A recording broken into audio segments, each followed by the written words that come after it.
वित्त मंत्री ने मुख्यमंत्री डॉक्टर मोहन यादव और सदन के समक्ष बजट प्रस्तुत करते हुए कहा कि यह बजट समृद्ध मध्य प्रदेश एट 2047 के विजन को आगे बढ़ाने वाला है।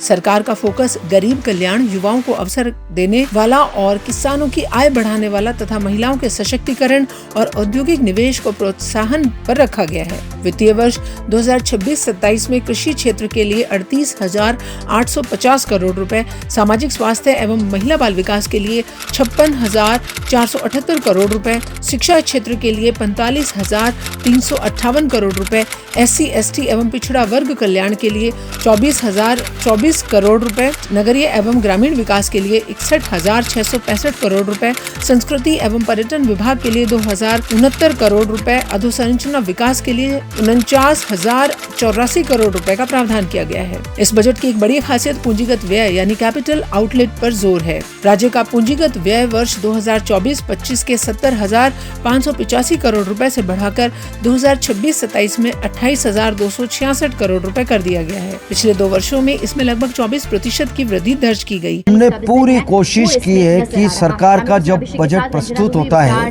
किसी भी सरकार का, तो जनता को बहुत अपेक्षाएं होती है और सरकार की भी ये ड्यूटी होती है कि जब बजट बनाए तो वो सभी वर्गों का विशेष तौर से ध्यान रखे। और हमने पूरा प्रयास किया है, इसीलिए जनता से ही पूछा हमने कि बताओ भाई सरकार का बजट कैसा होना चाहिए, क्या आवश्यकताएं रहती है, कहाँ कहाँ राशि का प्रावधान होना चाहिए बजट में।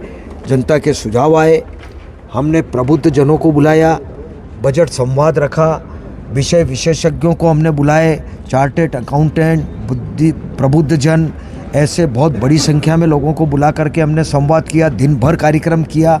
उन्होंने अपने सुझाव दिए कि मध्य प्रदेश को आगे बढ़ने के लिए जनता के दुख दर्द को कम कैसे किया जा सकता है, मूलभूत आवश्यकताओं की पूर्ति कैसे हो सकती है।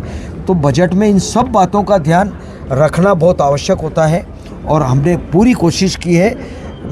मोदी जी ने जो ज्ञान की बात करी उस पर भी हमने, मुख्यमंत्री जी ने इंफ्रास्ट्रक्चर और इंडस्ट्री के बारे में भी कहा है। तो सब बातों का समावेश करते हुए सर्वस्पर्शी बजट हमने प्रस्तुत किया है। सरकार का कहना है कि सड़क, पुल, ऊर्जा, सिंचाई और शहरी सुविधाओं में निवेश से रोजगार सृजन और औद्योगिक विकास को गति मिलेगी।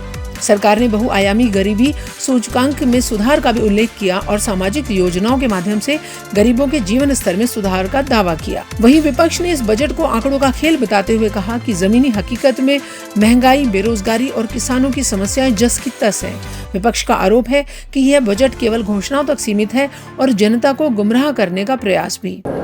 मैं समझता हूँ 2 साल के अंदर ना किसानों की बात कर पाए, ना किसानों के लिए बजट में कोई प्रावधान कर पाए, ना उनको समर्थन मूल्य की बात कर पाए, ना आय दुगनी की बात कर पाए। नौकरियां के विज्ञापन निकाले जाते हैं लेकिन नौकरियां नहीं दी जाती, प्रक्रियाधीन है। युवाओं के साथ छलावा किया जा रहा है। प्रदेश में अन्य प्रदेश के मुकाबले बिजली महंगी है, तो बिजली महंगी क्यों? क्या आप बिजली कम नहीं, सस्ती नहीं कर सकते हो? बिजली के आप खरीदी के एग्रीमेंट करते हो, बगैर बिजली खरीदे आप लाखों करोड़ों रुपए कंपनियों को दे रहे हो, लेकिन प्रदेश के अंदर बिजली सस्ती मिले इसकी बात नहीं होना चाहती। तो मैं समझता हूँ कि भारतीय जनता पार्टी, चाहे युवा हो, चाहे लघु उद्योग वाले हो, चाहे किसान हो, आम व्यक्ति के को न रियायतें हैं, चूँकि इसलिए नहीं है कि पैसा नहीं है, लेकिन फिर भी जुमलेबाजी, फिर भी इन्होंने ज्ञानी बजट की बात की। तो ज्ञानी कुल मिलाकर सरकार इस बजट को विकास और निवेश आधारित बता रही है, जबकि विपक्ष इसे जन विरोधी और भ्रामक करार दे रहा है। अब देखना होगा कि ये प्रावधान जमीन पर कितना असर दिखा पाते हैं। कैमरामैन संदीप राजपूत के साथ मैं आरती शर्मा, न्यूज़ 21 भोपाल के लिए।